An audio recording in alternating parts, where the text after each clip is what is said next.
Vote শেষ, নয়া বিধানসভা গঠনের জন্য এবার রাজ্যপালের কাছে কমিশন জানিয়ে দিল, নির্বাচন কমিশন জানিয়ে দিল ভোট প্রক্রিয়া শেষ হয়েছে। এবার নতুন বিধানসভা গঠন করতে হবে, তার জন্য কমিশনের কাছে আবেদন। এই প্রক্রিয়াটা আমি একটু বোঝার চেষ্টা করবো। সোমরাজ রয়েছে সরাসরি আমার সঙ্গে। সোমরাজ,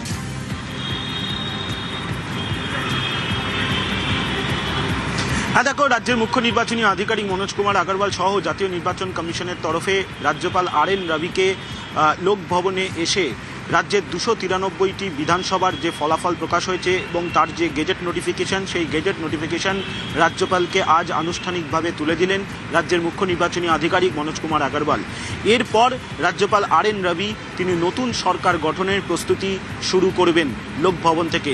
রাজ্যের মুখ্য নির্বাচনী আধিকারিক মনোজ কুমার আগরওয়াল এই তথ্য পেশ করার পরেই রাজ্যের মুখ্য সচিব দুশওয়ান নারিয়ালাকে ডেকে পাঠান রাজ্যপাল RN রবি এবং তাকেও আনুষ্ঠানিকভাবে জানিয়ে দেওয়া হয়েছে যে তিনি পেয়ে গেছেন গোটা তথ্য। এবার তিনি নতুন সরকার গঠনের প্রস্তুতি শুরু করবেন। এই যে নতুন সরকার গঠনের প্রস্তুতি তিনি শুরু করবেন, সেক্ষেত্রে রাজ্যে যারা সংখ্যাগরিষ্ঠ দল তাদেরকে সরকার গঠনের জন্য আহ্বান জানাবেন রাজ্যপাল RN রবি। এক্ষেত্রে রাজ্যপাল কী পদক্ষেপ নেবেন তা আজ দুপুরের মধ্যেই স্পষ্ট করে দেওয়া হবে লোকভবনের তরফে।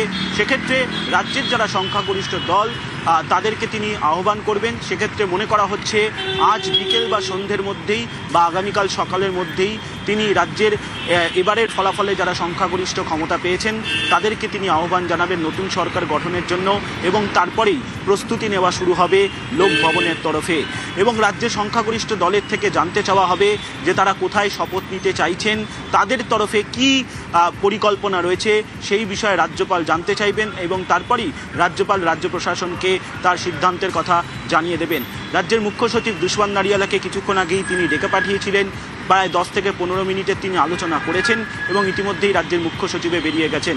রাজ্যের মুখ্য নির্বাচনী আধিকারিক মনোজ কুমার আগরওয়াল জানিয়েছেন রাজ্যে যেভাবে ভোট শান্তিপূর্ণভাবে হয়েছে তা তিনি প্রশংসা করেছেন, অর্থাৎ রাজ্যপাল প্রশংসা করেছেন রাজ্যের মুখ্য নির্বাচনী আধিকারিকের দপ্তরের যারা আধিকারিকরা ছিলেন তাদের ভূমিকাকে এবং নির্বাচন কমিশনের ভূমিকাকেও তিনি প্রশংসা করেছেন।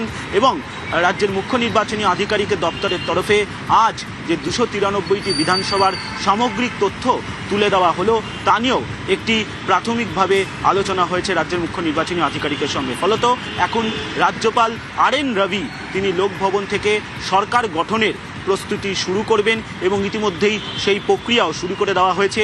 আজ বিকেলের মধ্যেই গোটা বিষয়টা আরও স্পষ্ট করে দেওয়া হবে লোকভবনের তরফে।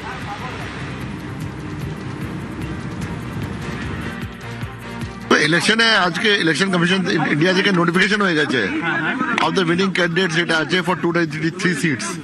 পাল্টা জানা হয়নি, ওটা নোটিফিকেশন আমরা দিতে গেছিলাম অনারেবল রাজ্যপালকে। এটা তো আমার কথা নেই, এটা তো আপনি অনারেবল লোক ভবন সঙ্গে কথা করবেন, এটা আমার কোনো ইতিহাস নেই। স্ট্যাটিউটরি কাজ আছে। Election commission after election notify করে কি MLA হয়েছে, এখানে অ্যাসেম্বলি ইলেকশন ছিল, ওরা একটা লিস্ট করে গেজেট নোটিফিকেশন করে দিয়েছে এ আমার MLA হয়েছে আমুক সিট থেকে। এখন অ্যাসেম্বলি কনস্টিটিউট করা, বাকি কাজ যেটা আছে ওটা লোক ভবনে। PCI এখন এই ইলেকশনে কাজ শেষ। এটা ফাল্টাতে যেটা এটা ইলেকশন আছে, আপনার কাউন্টারমাউন্ট হয়েছিল, রিপোল যেটা হচ্ছে ওটা নিয়ে শুধু ইলেকশন কমিশন 21 তারিখে ওটা সম্পন্ন করতে হবে। বাকি যে 2026 জেনারেল অ্যাসেম্বলি ইলেকশন ছিল আমাদের কাজ শেষ।